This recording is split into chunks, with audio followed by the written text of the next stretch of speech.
जय हिंद क्लास। तो हम लोग इस वीडियो के माध्यम से देखने वाले हैं कि क्लास 11th का एडमिशन फॉर्म कैसे भराएगा और आप लोग कैसे अपने आसानी पूर्वक आप लोग भर पाइएगा बिना एकदम घबराहट के।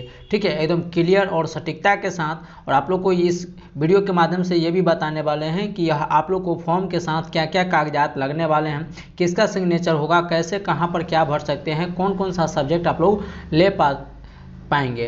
ठीक है, यानी आप लोग को एडमिशन से संबंधित पूरी जानकारी आप लोग को इस वीडियो में मिलने वाला है शुरू से अंत तक। तो मेरे भाई, आप लोग अभी तक चैनल पर नए हैं तो चैनल को सब्सक्राइब करके नोटिफिकेशन कॉल कर लीजिए ताकि आपको इसी तरह का इन्फॉर्मेशन वीडियो मिलता रहेगा। ठीक है, और जैसे आपको जितने भी सारे क्लास होते हैं उन सभी का क्लास का नोटिफिकेशन भी मिलता रहेगा और आप लोग यहाँ से पूरी अच्छी तरीके से आप लोग क्लास को अटेम्प्ट कर सकते हैं और अपनी तैयारी को बेहतर कर सकते हैं। तो चलिए हम बिना समय को गवाए हुए हम आते हैं अपने टॉपिक पर। ठीक है, तो हम लोग का टॉपिक है कि एडमिशन फॉर्म के बारे में। तो यहाँ पर हम लोग देख लीजिए कि हम लोग का जो स्कूल का जो हम लाए हैं वो रामावतार सहाय उच्च विद्यालय, कहाँ पर माध्यमिक उच्च विद्यालय का है तो जंदाहा वैशाली डिस्ट्रिक्ट में है। ठीक है, अब हम लोग को सूचना देखना है कि क्या क्या। पहला हम लोग का यही मन में सवाल उठता है कि एडमिशन में क्या क्या कौन कौन से कागजात लगने वाले हैं। ठीक है, तो यह जो आप लोग यहाँ पर देख रहे हैं कि 11वीं सत्र कहने का मतलब है कि आपका सेशन जो होगा वो 2024 से लेकर के 2026 तक होने वाले हैं। तो उसके नामांकन कराने वाले छात्र छात्राओं को नामांकन के साथ निम्नलिखित दस्तावेज जमा करना अनिवार्य है। यानी आप लोग को एडमिशन लेने से पहले आपको एडमिशन फॉर्म के साथ फॉर्म भरने के साथ साथ आपको फॉर्म के साथ साथ क्या क्या जैसे छाया प्रति यानी फोटोस्टेट लगाना है उसको हम लोग देखने वाले हैं। तो चलिए यहाँ पर हम लोग देख लेते हैं। तो पहला हम लोग का जो पॉइंट है उसमें आपको नामांकन फॉर्म मिलेगा। यानी नामांकन फॉर्म अपने जो स्कूल या कॉलेज में आप लोग एडमिशन कराना चाहते हैं वहाँ पर जाइएगा, वहाँ पर आपको फॉर्म मिलेगा। फॉर्म मिलने का तरीका क्या है कि आप मेरिट लिस्ट आप लोग कल यानी देख लिए होंगे, यानी 8/7/2024 को मेरिट लिस्ट जारी किया गया है फर्स्ट का। ठीक है, फर्स्ट मेरिट लिस्ट जारी किया गया है, तो वो भी आप लोग वीडियो देख लिए होंगे। अगर नहीं आप लोग देखे हैं तो उसको जाइए प्लेलिस्ट में, आप लोग उसको भी देख लीजिएगा। तो नामांकन फॉर्म मिलेगा कब? जब आप मेरिट लिस्ट लेकर के जाइएगा और मेरिट लिस्ट जिस स्कूल में आप लोग एडमिशन कराना चाहते हैं वहाँ पर मेरिट लिस्ट दिखाइएगा कि आपका मेरिट लिस्ट, और जिस स्कूल में आपको आया होगा मेरिट लिस्ट में आपको दिखा देगा कि आपका कौन सा स्कूल में नामांकन कराने के लिए आपको मेरिट लिस्ट वह कॉलेज आपको चुना है यानी सेलेक्ट किया है उसी में आप लोग जाएंगे। ठीक है, तो वहाँ जाइएगा, अपना मेरिट लिस्ट दिखाइएगा। वहाँ जो फॉर्म देने वाले टीचर होंगे या जो भी होंगे वो आपको मेरिट लिस्ट देखेंगे। अगर आपका मेरिट लिस्ट में उसी स्कूल का नाम आया है तो आपको वो फॉर्म देंगे। फिर फॉर्म लेने के बाद क्या करेंगे तो अंक पत्र की छाया प्रति। अब अंक पत्र किसको कहते हैं? तो जिसको हम लोग मार्कशीट बोलते हैं। क्या बोलते हैं? मार्कशीट बोलते हैं। तो वो मार्कशीट का आपको छाया प्रति यानी कि फोटो स्टेट लगेगा। क्या लगेगा? फोटो स्टेट लगेगा। अब यहाँ पर सवाल उठता है कि क्या ओरिजिनल वाला का लगेगा या इंटरनेट वाला का? तो देखिए मेरे भाई, यहाँ पर ओरिजिनल वाला का लगेगा, तो आप लोग को पता कर लेना है। और अगर ओरिजिनल वाला नहीं मिला है तो आप लोग देख लीजिएगा, वहाँ पर कॉलेज से ले लीजिएगा। अगर आप लोग तक अभी तक मिल गया है तो बहुत बढ़िया बात है, और नहीं मिला है तो आप लोग पूछ लीजिएगा कि नहीं मिला है तो इसमें जो मार्कशीट का जो फोटोस्टेट लगाने वाले हैं वो कौन सा लगाएंगे। ठीक है, तीसरा है कि आप लोग को प्रवेश पत्र की छाया प्रति लगेगा। प्रवेश पत्र कहने का मतलब है कि जो मैट्रिक का जो एडमिट कार्ड होगा जिससे आप लोग फाइनल बोर्ड परीक्षा देने गए होंगे, जहां भी आप लोग का एग्जाम सेंटर पड़ा है तो उसका फाइनल बोर्ड परीक्षा का क्लास 10th का जैसे प्रवेश पत्र यानी एडमिट कार्ड का आप लोग को जीरोक्स लगेगा यानी फोटो कॉपी। तीसरा पॉइंट यानी चौथा में है कि पंजीयन पत्र की छाया प्रति लगेगा। जो क्लास 10th में आप लोग पंजीयन कराए हैं उसका पंजीयन संख्या का उसका भी आप लोग को फोटोस्टेट करा के इसको लगाना है फॉर्म के साथ पीछे। फिर पांचवा पॉइंट क्या कहता है? पांचवा कहता है कि जाति प्रमाण पत्र की छाया प्रति लगेगा। और जो भी अनुसूचित जाति या जो अनुसूचित जनजाति से बिलोंग करते हैं जिसको कहते हैं एससी या एसटी, आप इससे अगर बिलोंग करते हैं तो आपको जाति प्रमाण पत्र लगेगा, जिसके तहत अगर आप एससी और एसटी कास्ट सर्टिफिकेट आप लोग दिखाते हैं तो वहाँ पर आप लोग को कुछ छूट भी मिल जाएगा। ठीक है, यहाँ से आप लोग को मन में एक और सवाल उत्पन्न होता होगा कि पैसा कितना लगता है। तो मेरे भाई हम आपको बता दें कि पैसा आपको कैटेगरी वाइज लगता है। देखिएगा कि आप अगर हरिजन परिवार से बिलोंग करते हैं, एससी या एसटी कैटेगरी में आते हैं तो आपको 940 हम पता किए हैं तो 940 रुपया लगेगा। ठीक है, वो भी साइंस से। किस वाले के लिए? साइंस वाले के लिए। और किसके लिए? एससी के लिए, किसके लिए, एससी के लिए। लेकिन वहीं पर आप लोग को देखना है कि वहाँ पर आर्ट्स वाले के लिए अलग लगता है, ठीक है, आर्ट्स वाले का अलग है और साइंस स्ट्रीम वाले के लिए, फैकल्टी वाले के लिए अलग है। लेकिन यहाँ पर भी छूट है, आर्ट्स वाले का साइंस से कंपेयर कीजिएगा तो थोड़ा सा आर्ट्स वाले का कम रुपया लगेगा, साइंस वाले के थोड़ा सा ज़्यादा लगता है। फिर यहाँ पर अगर आप एससी और एसटी से बिलोंग करते हैं तो यहाँ पर भी आपको आर्ट्स में भी छूट मिल जाएगा। यानी कि हम आपको बताएं कि साइंस से अगर कोई भी स्टूडेंट एससी कैटेगरी से बिलोंग करता है तो उसको 940 यानी कह सकते हैं कि आपको 950 में काम क्लियर हो जाएगा, ठीक है। अब यहाँ पर देखते हैं कि छठा पॉइंट है कि पासबुक की छाया प्रति, यानी अपना अकाउंट नंबर होगा आपको जिस बैंक में, उस बैंक का पासबुक का आपको फोटो स्टेट करा लेना है, वो भी क्लियर दिखना चाहिए, ठीक है। क्योंकि आपको जो भी है 11th या 12th में जो भी पैसा आने वाला है गवर्नमेंट सरकार के द्वारा, वहाँ से आप लोग को इसी पर आएगा। तो पासबुक यानी अपने अकाउंट का पासबुक का फोटोकॉपी। 7वां पॉइंट है कि ई शिक्षा कोर्स, जो हम आपको अभी इस वीडियो में फॉर्म दिखाने वाले हैं वो भी आप लोग को स्कूल से ही मिल जाएगा। जब आप ये फॉर्म लीजिएगा ना, नामांकन वाला एडमिशन फॉर्म लीजिएगा, वहीं पर आपको ई शिक्षा कोर्स भरा हुआ फॉर्म लेना है। क्या लेना है? भरा हुआ फॉर्म आपको लेना है।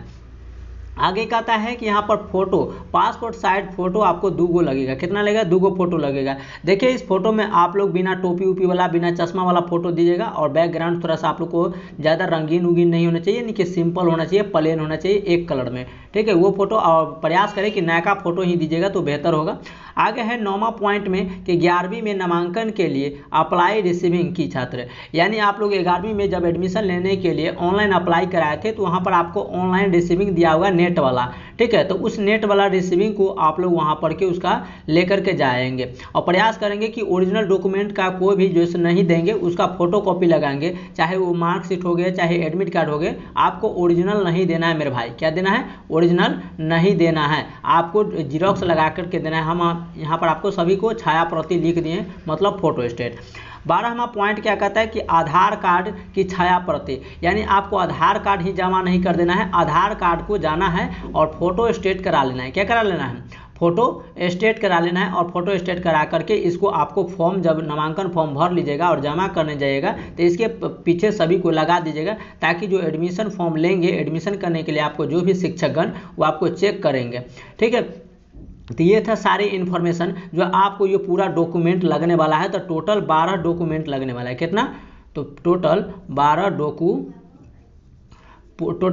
डॉक्यूमेंट लगने वाला है। यहाँ आप लोग देख लिए होंगे। आइए हम लोग चलते हैं अब अपनी हम लोग फॉर्म की तरफ, ठीक है। तो ये है आवश्यक सूचना 12th वाले के लिए। यहाँ पर देखिए कि ई शिक्षा, पहले हम आपको बोले हैं ना कि ई शिक्षा DCEC फॉर्म भरा हुआ लेना चाहिए, ठीक है। तो यहाँ पर देख लीजिए एक पासपोर्ट साइज आपको फोटो चिपकाना पड़ेगा जो आप फॉर्म में चिपकाए हैं, ठीक है। यहाँ पर अपना विद्यालय कोड का नाम देना है, यानी कि जिस विद्यालय में आप लोग एडमिशन कराना चाहते हैं उसमें आप लोग को नाम देना है, ठीक है।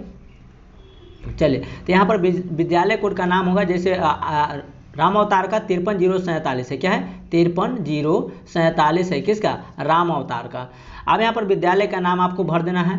उसके बाद है वर्ग, यानी कि वर्ग आप कौन से वर्ग में नामांकन कराना चाहते हैं, ठीक है। उसके बाद खंड, उसके बाद नामांकन संख्या, ठीक है। नामांकन संख्या ये सब भरा हुआ होना चाहिए, आप लोग देख लीजिएगा। आगे है कि छात्र को शिक्षा का माध्यम वर्तमान विद्यालय, तो वर्तमान विद्यालय कौन है उसका यहाँ पर आप लोग को नाम दे देना है कि आप किस शिक्षा यानी कि कौन सा विद्यालय में एडमिशन कराना चाहते हैं। आगे है नामांकन तिथि, नामांकन तिथि यानी कि किस दिन आप लोग नामांकन कराने जा रहे हैं उसको भर देना है। उसके बाद यहाँ पर पंजीयन संख्या होगा, और पंजीयन संख्या कहने का मतलब है कि आपको वही 10th वाला भरना है। आधार का आधार संख्या, छात्र का आधार संख्या यहाँ पर आप लोग भर दीजिएगा। आगे है छात्र का नाम होगा। उसके बाद हम 11 में देखें कि आधार कार्ड के अनुसार इसका नाम, यानी कि पहला नाम है कि आपको छात्र का नाम यहाँ पर भरा जाएगा, फिर आप लोग को आधार कार्ड में जो नाम होगा वहाँ पर भर दीजिएगा 2 गो, ठीक है। पिता का नाम, तो पिता का नाम आपको यहाँ पर हो जाएगा, माता जी का नाम यहाँ पर हो जाएगा। जन्मतिथि आपका क्या है, ये आपका जन्मतिथि भराएगा, ठीक है। आप लिंग कौन सा है, अगर मेरे भाई आप लोग जैसे गर्ल्स हैं तो गर्ल्स लिखेगा यानी लड़की लिखेगा, अगर आप लोग बॉय हैं तो आप लोग लड़का लिख लीजिएगा। आगे है सामाजिक श्रेणी, आप किस सामाजिक श्रेणी से आते हैं, SC SC ST से, इसे आप लोग को यहाँ पर डाल देना है। आगे है धर्म कौन सा है, हिंदू है, मुस्लिम है, सिख है, ईसाई है, जो भी है आप लोग यहाँ पर डाल दीजिएगा। उसके बाद है मातृभाषा, आपकी राज्य की मातृभाषा क्या है, तो हम लोग जानते हैं कि हिंदी है। आगे मोहल्ला यानी इलाका, आपका गाँव कौन सा पड़ता है, यहाँ पर आपको डाल देना है और नीचे आपको पिन कोड डाल देना है, ठीक है, हम थोड़ा सा ऊपर चलते हैं तो यहाँ पर देखते हैं पिन कोड। यहाँ पर आप लोग को पिन कोड ऊपर इसमें डाल देना है। आगे क्या कहता है कि क्या छात्र अल्पसंख्यक समूह से हैं।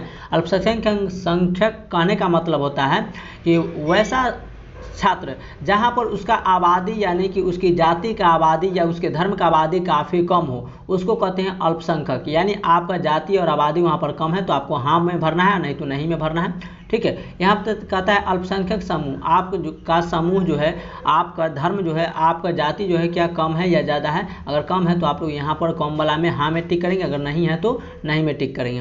आगे कहता है कि क्या आप विकलांगता हैं, यानी अपने शरीर से किसी भी तरीके से विकलांग है, क्या आपका कोई भी अंग काम नहीं करता है। अगर नहीं करता है तो हाँ में भरेंगे, अगर करता है, अगर कोई भी अंग आपका डैमेज है तो आप लोग विकलांगता के श्रेणी में आते हैं तो हाँ वाला में। अगर नहीं, आप लोग एकदम शरीर से हेल्थ है, हेल्थ इशू ठीक है आप लोग का, जैसे शरीर एकदम फिजिकल आपका ठीक है तो आप नो में भरना है, नहीं में। पत्रवार का पता यानी कि अपना यहाँ पर पता भर देना है। आगे कहता है कि अस्थाई पता, तो अपना अस्थाई पता यानी कि दोनों तो सेम हो जाएगा।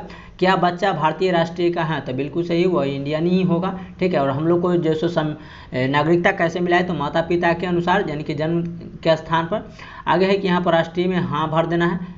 आगे कहता है कि क्या विशेष आवश्यकता वाले बच्चों की शिक्षा है। क्या आप लोग ज़्यादा कमज़ोर हैं, तो वहाँ पर तो भाड़ा होगा कि जैसे क्या उस बच्चा काफ़ी पढ़ने में कमज़ोर है। अगर पढ़ने में कमज़ोर है तो हाँ में लिखेगा, अगर नहीं है तो नहीं में, क्योंकि ये सब भरा हुआ होगा आपको। क्या इस बच्चे की पहचान संस्कृत स्कूल से बाहर के रूप में की गई है। अगर आप उस स्कूल में नहीं थे, अगर कहीं दूसरा स्कूल से आए हैं, तो अगर वहाँ पर आपको फॉर्म भरा हुआ मिलेगा, अगर दूसरा स्कूल से आए थे यहाँ वाला में हाँ में लिखेगा, अगर आप उसी स्कूल से तो ना में टिक कीजिएगा। आगे कहता है कि बच्चा मुख्य धारा में कब आता है, तो बच्चा मुख्य धारा में कब आता है, इसको जैसे वहाँ पर जैसे भरा जाएगा। आगे क्या बीपीएल लाभार्थी हैं, क्या आपके माता पिता का बीपीएल राशन कार्ड में नाम है तो हाँ, और नहीं है तो नहीं में टिक करना है। आगे कहता है क्या छात्र आर्थिक रूप से कमजोर यानी कि ईडब्ल्यूएस से संबंधित है। अगर क्या आप लोग ईडब्ल्यूएस में आते हैं, यानी कि आप आर्थिक रूप से, आपका माता पिता या आपका परिवार आर्थिक रूप से काफ़ी पिछड़े हुए हैं, कमज़ोर हैं, तो आप लोग हाँ में, अगर नहीं है तो नहीं में टिक बढ़ाएगा। आगे कहता है क्या छात्र अंत्योदय अन्य योजना का लाभार्थी है। यानी कि अंत्योदय योजना कहने का मतलब है कि इसके तहत क्या लाभार्थी को, विद्यार्थी को क्या अनाज जो है सो अंत्योदय योजना के तहत आप लोग अनाज उठाते होंगे, तो हाँ, अगर नहीं उठाते हैं तो नो में भरना है। आगे कहता है पहचान चिन्ह, आपका पहचान क्या है, यानी कि आप लोग को त्वचा पर कुछ पहचान होना चाहिए जिसके तिल उल हो जाता है। आगे है कि यहाँ पर पूर्व विद्यालय का विवरण, यानी कि अगर आप लोग मान कर चलिए कि दूसरा विद्यालय से आप लोग जो है सो अभी दूसरा विद्यालय में एडमिशन लेने आए हैं, यानी कि आप लोग मैट्रिक किए किसी और विद्यालय से और आप लोग आए हैं 11th में दूसरा विद्यालय में एडमिशन कराने के लिए, तो वहाँ पर उस जिला का नाम भर देना है कि आप किस जिला से बिलोंग करते थे, प्रखंड आपका कहाँ पर पड़ता है, फिर यहाँ पर है संकुल। ठीक है, यहाँ पर संकुल आपको भर देना है। पूर्व विद्यालय का नाम आप लोग जैसे मान कर चलिए मैट्रिक में कौन सा विद्यालय में थे, वहाँ से अगर दूसरा स्कूल में आए हैं तो वहाँ का नाम हो जाएगा। अगर आप लोग जैसे सेम उसी विद्यालय में है तो उसी विद्यालय का नाम भर दीजिएगा। आगे पूर्व वर्ष में छात्र की उपस्थिति कितनी थी, तो ये सब फॉर्म आपको भरा हुआ मिल जाएगा। लेकिन अगर आपको पिछले क्लास 10th में आपका उपस्थिति कितना 75% था या 80% था, यहाँ पर आपको भरा जाएगा। आगे कहता है क्या आपने पिछले वर्ष की परीक्षा उत्तीर्ण किया है। भाई मेरे भाई, तो उत्तीर्ण अगर पास नहीं किया होगा तो कैसे आएगा एडमिशन लेने के लिए 11th में, तो हाँ वाला में टिक कर देना है। आगे कहता है कुल प्राप्तांक, यानी मैट्रिक में आप लोग का कितना मार्क्स आया था उसको भर देना है। आपका परसेंटेज कितना आया था मैट्रिक में वो भर देना है। यदि कक्षा 9 से 12 तक हो तो अगर ये आपको इसको भर देना है, अगर नहीं तो छोड़ देना है इसको। आगे कहता है बैंक खाता का विवरण, खाता संख्या आपको अपना यहाँ पर डाल देना है। खाता धारक का नाम यानी अपना नाम, जिस व्यक्ति का खाता यहाँ डालिएगा, यानी कि प्रयास कीजिए सभी अपना ही डालिएगा। आगे कहता है कि खाता धारक कौन है। आगे है बैंक का नाम, किस बैंक में आपका अकाउंट है, वहाँ पर आपको बैंक का नाम, वहाँ पर IFSC कोड होता है उसको डाल देना है। यहाँ पर माता पिता का विवरण दिया गया है। चलिए हम माता पिता का विवरण देख लेते हैं। जैसे मोबाइल नंबर माता पिता का, तो माता पिता का मोबाइल नंबर दीजिएगा, नहीं तो प्रयास कीजिएगा कि अपना ही मोबाइल नंबर दूसरा दे दीजिएगा, ठीक है, लेकिन सेम नहीं रहना चाहिए। ईमेल आईडी माता पिता का तो अपना ही ईमेल आईडी दे दीजिएगा, लेकिन पता न चल सके। आगे माता पिता का आधार नंबर, तो माता पिता का आधार नंबर दोनों में से किसी एक का, ठीक है। अब ऐसा नहीं कि माता पिता बोला है तो माता हो तो माता, नहीं तो पिता का है तो पिता का अवेलेबल, जो भी होगा आप लोग यहाँ पर दोनों में से किसी एक का भर दीजिएगा। क्या वार्षिक आय 1 लाख यानी 1.5 लाख से कम है तो हाँ में कर दीजिएगा, ठीक है, क्योंकि एक वर्ष में आपका पिता क्या है 1.5 लाख से कम कमाते हैं, तो हाँ 1.5 लाख से कम कमाते हैं। आगे अभिभावक का विवरण, अभिभावक का विवरण है कि अभिभावक का नाम क्या, अपने पिता का नाम क्या है, ठीक है। अभिभावक का मोबाइल नंबर, अपने माता पिता का नाम वही हो जाएगा। छात्र के संबंध कैसा है, तो आपको माता पिता से संबंध कैसा है, तो यानी कि मानकर चलिए बेटा होंगे या बेटी होंगे। आगे है कि विवरण कक्षा 9 और उससे आगे के लिए अनिवार्य है, पिछले स्कूल की विवरण अनिवार्य नहीं है, ठीक है, ये सब हो जाएगा। अब यहाँ पर हम लोग को आता है मेन प्रक्रिया फॉर्म से संबंधित। तो आप लोग यहाँ पर देख रहे हैं रामावतार सहाय +2 स्कूल का है फॉर्म हम लेकर के आए हैं। यहाँ पर देख सकते हैं कि फैकल्टी का मतलब होता है कि क्या आप लोग जो सो फैकल्टी जो ले चुके हैं आर्ट्स लेना चाहते हैं या साइंस से एडमिशन कराना चाहते हैं। मेरे भाई अगर आप लोग आर्ट्स लेना चाहते हैं तो आर्ट्स में टिक करेंगे, या आप लोग साइंस लेना चाहते हैं तो साइंस में टिक करेंगे, ठीक है। उसके बाद यहाँ पर देख सकते हैं दूसरा पॉइंट में आता है कि सब्जेक्ट, तो सब्जेक्ट आप किस सब्जेक्ट से लेना चाहते हैं। तो यहाँ पर जो सो काफ़ी समझने वाली बात है। अगर आप लोग मेन ऑनर्स करते हैं मैथ, अगर मैथ लेते हैं तो आपको एक्स्ट्रा में बायोलॉजी नहीं आएगा, एक्स्ट्रा में क्या आएगा, बायोलॉजी नहीं आएगा। लेकिन अगर आप मेन यहाँ पर मान कर चलिए कि बायोलॉजी ले लेते हैं, क्या ले लेते हैं, बायोलॉजी ले लेते हैं, तो बायोलॉजी ले लेते हैं मेरे भाई, तो आपको एक्स्ट्रा जो है ना, आपको एक्स्ट्रा में आपको मैथ मिल जाएगा, ठीक है। ये है इसका जो सो सुविधा। यहाँ पर सेशन में तो 2024 लिख देना है, यहाँ पर 24 से लेकर के 2026 लिख देना है, ठीक है। उसके बाद एक कंपलसरी सब्जेक्ट, तो कंपलसरी सब्जेक्ट में देखते हैं कि पहला नंबर आप किस भाषा में इसका आंसर देना चाहते हैं, किस भाषा में एग्जाम देना चाहते हैं, तो इंग्लिश और हिंदी है। इस दोनों में से आप लोग जो भी आप लोग को अनुसार होगा उसको चूज कर लीजिएगा, ठीक है। यहाँ पर है ऑप्शनल सब्जेक्ट में आपको जैसे कि यहाँ पर मान कर चलिए यहाँ पर बायोलॉजी लेते हैं, क्या लेते हैं, बायोलॉजी ले लेते हैं। यहाँ पर मान कर चलिए कि आप बायोलॉजी ले लेते हैं, क्या लेते हैं, बायोलॉजी। तो बायोलॉजी लेते हैं तो यहाँ पर आपको क्या हो जाएगा, तो यहाँ पर आपको मान कर चलिए कि केमिस्ट्री हो जाएगा, यहाँ पर आपको फिजिक्स हो जाएगा, और यहाँ पर आपको हिंदी हो जाएगा, क्या हो जाएगा, हिंदी हो जाएगा। फिर आप लोग को इंग्लिश हो जाएगा, ठीक है। एडिशनल सब्जेक्ट में तो अगर आप लोग यहाँ पर बायोलॉजी लेते हैं तो आपको यहाँ पर मैथ आ जाएगा, लेकिन अगर यहीं पर आप लोग मैथ ले लेते हैं, यहाँ पर मैथ ले लेते हैं तो यहाँ पर बायोलॉजी नहीं आएगा, ठीक है। आगे क्या कहता है, तीसरा पॉइंट हम लोग चलते हैं। और इधर जो आप लोग देख रहे हैं कि डेट और रोल नंबर, ये सब आपको खुद से नहीं भरना है, क्योंकि आपको अभी एडमिशन ले रहे हैं तो रोल नंबर कहाँ पता होगा। यहाँ पर अपना फोटो एक चिपका देना है, अच्छा नायका वाला, और यहाँ पर कंटिन्यूस सिग्नेचर, यानी कि फोटो सहित आपको फोटो पर जैसे सिग्नेचर जाना चाहिए, ठीक है। चलिए अब यहाँ पर देख लेते हैं हम लोग तीसरा पॉइंट क्या कहता है। तीसरा कहता है कि नेम ऑफ स्टूडेंट। तो मेरे भाई आप लोग जब भी फॉर्म भरना है तो आपको कैपिटल लेटर कहने का मतलब है कि ABCD के बड़का अक्षर में होना चाहिए, A to Z जो अक्षर होना चाहिए बड़का अक्षर में होना चाहिए, ठीक है, बड़का ABCD वाला में। तो नेम ऑफ स्टूडेंट, अपना नाम भरना है एक एक लेटर को एक एक बक्सा में, ठीक है। यहाँ पर कुमार में एक जगह खाली छोड़ देना है, बाकी जैसे सब इधर अपना एक एक बक्सा में, या ऐसा नहीं करना है कि एक बक्सा छोड़कर एक बक्सा छोड़ करके गैप करके नहीं भरना है। आगे है यहाँ पर आपको हिंदी में, तो यहाँ पर अंग्रेजी वर्ड में बड़का लेटर में भरना है। यहाँ पर माता जी का नाम भरना है, उसी तरह अंग्रेजी में बड़का लेटर में, तो यहाँ पर हिंदी में आपको भरना है। यहाँ कहता है फादर का नाम जो अंग्रेजी वर्ड में होगा, ठीक है, और यहाँ पर आपको पिता का नाम वो भी हिंदी में होगा। यहाँ कहता है कि छठा में डेट ऑफ बर्थ, तो छठा में डेट ऑफ बर्थ आपका जन्म तिथि क्या है उसको भर देना है। यहाँ पर आपका आधार नंबर क्या है उसको आपको भर देना है। यहाँ पर कहता है परमानेंट एड्रेस मतलब आप लोग जो सो कहाँ अभी निवास करते हैं, तो उस निवास स्थान का आपको उस जगह का, जैसे विलेज, तो विलेज आपका गांव मोहल्ला कौन सा है, आपका पोस्ट ऑफिस कहाँ है, आपका PS यानी पुलिस स्टेशन कहाँ पड़ता है, आप लोग कौन डिस्ट्रिक्ट से बिलोंग करते हैं, यानी आप लोग का कौन सा डिस्ट्रिक्ट है, स्टेट आप कौन सा है, तो बिहार होगा। पिन कोड यहाँ पर अपना भर दीजिएगा। आगे हम लोग चलते हैं 8 नंबर पॉइंट में। 8 कहता है कि कोरस्पेंडेंस एड्रेस। यहाँ पर देखिए कि आपको सेम वही एड्रेस हो जाएगा। अगर आप लोग जिस मान के चलिए वर्तमान कहीं रह रहे थे और कहीं और आपको जैसे तो कहीं और पहले रह रहे थे तो वहाँ वाला एड्रेस भर देना है। अगर मान के चलिए सेम एड्रेस पर हैं फिर जन्म से लेकर अभी तक, तो आपको वही वाला एड्रेस को फिल कर देना है। 9वां नंबर पॉइंट क्या कहता है कि कास्ट, यानी कि आप कौन सा जाति से बिलोंग करते हैं उस जाति का यहाँ पर आप लोग को नाम लिख देना है, ठीक है। कैटेगरी आप लोग का कौन सा आते हैं, SC ST OBC EWS जो भी आपको आता है वहाँ पर लिख देना है। यहाँ पर आपको व्हाट्सअप नंबर, जो आपको व्हाट्सअप नंबर चलाते हैं वही नंबर को आपको यहाँ पर फिल करना है। आगे यहाँ पर रिलीजन, तो आप लोग को रिलीजन कौन सा है, तो हिंदू है, मुस्लिम है, सिख है, ईसाई, यहाँ पर लिख देना है। नेशनलिटी क्या है आप लोग को, तो यहाँ पर इंडियन हो जाएगा, क्योंकि हम लोग भारतीय हैं। क्या है, हम लोग भारतीय हैं तो इंडियन हो जाएगा, यानी भारतीय लिखिएगा। यहाँ पर मोबाइल नंबर अपना दे दीजिएगा, यहाँ पर व्हाट्सअप वाला नंबर दे दीजिएगा। आया कहता है एजुकेशन क्वालिफिकेशन, तो 10th वाला, तो आपको 10th का ध्यान देना है। तो अगर बिहार बोर्ड से हैं तो BSEB आपको भराएगा, क्या भराएगा, BSEB भराएगा।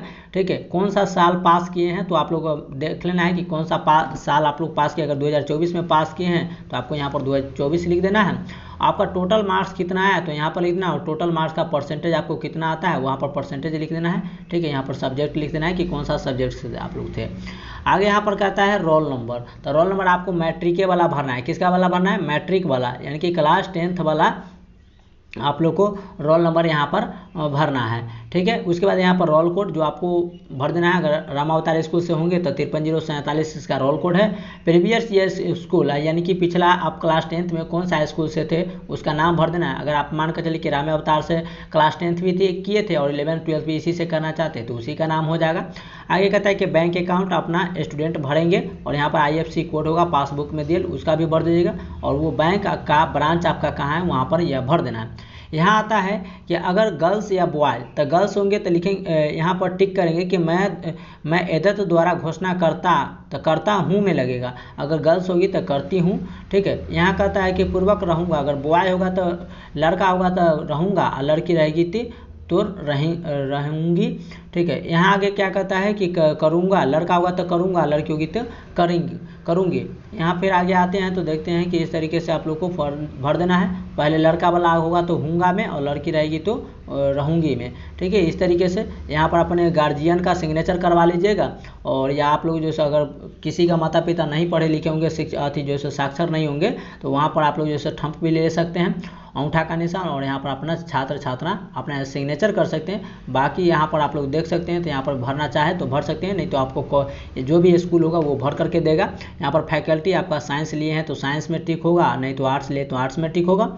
यहाँ कहता है स्टूडेंट का नाम, आप लोग यहाँ पर स्टूडेंट का नाम अपना लिख लेंगे। यहाँ पर सब्जेक्ट कौन कौन सा है, तो सब्जेक्ट आप लोग कौन सा सब्जेक्ट से लिए हैं वहाँ पर सब्जेक्ट लिख देना है। फिर आप लोग को कंपलसरी सब्जेक्ट में, जैसे कि कंपलसरी में आप लोग को क्या क्या आ जाएगा, तो यहाँ पर आ जाएगा केमिस्ट्री, ठीक है, फिजिक्स। अगर मान कर चलिए कि यहाँ पर बायोलॉजी से आप लेते हैं तो केमिस्ट्री, फिजिक्स, ठीक है, हिंदी, इंग्लिश, और एक्स्ट्रा में आप लोग को एडिशनल में यहाँ पर मैथ आ जाएगा। अगर बायोलॉजी से लेते हैं तो, अगर यहाँ पर मैथ से लेते हैं तो बायोलॉजी आपको एडिशनल में नहीं आएगा। लैंग्वेज आपको हिंदी और इंग्लिश चूज कर लेना है कि कौन सा एग्जाम लैंग्वेज में आप लोग को एग्जाम देना है। तो ये था मेरे भाई आपको पूरी जानकारी। आई होप आशा करते हैं अगर पूरी डाउट आप लोग को क्लियर हो गया होगा। अगर आपको कोई भी डाउट अगर इसके बाद बचता है तो आप लोग 87 57 79 64 51 इस व्हाट्सएप ग्रुप में आप लोग को जय हिंद लिख करके जुड़ जाना है। और बस आप लोग को वहाँ पर जितने भी सारे डाउट हो या जानकारी लेना है वहाँ पर आप लोग मैसेज छोड़ दीजिएगा, लेकिन कॉल बैक नहीं कीजिएगा, क्योंकि कॉल कीजिएगा तो हम नहीं उठा पाएंगे, तो फिर आप लोग जैसे बुरा मान जाएगा कि कॉल आप नहीं उठाते हैं।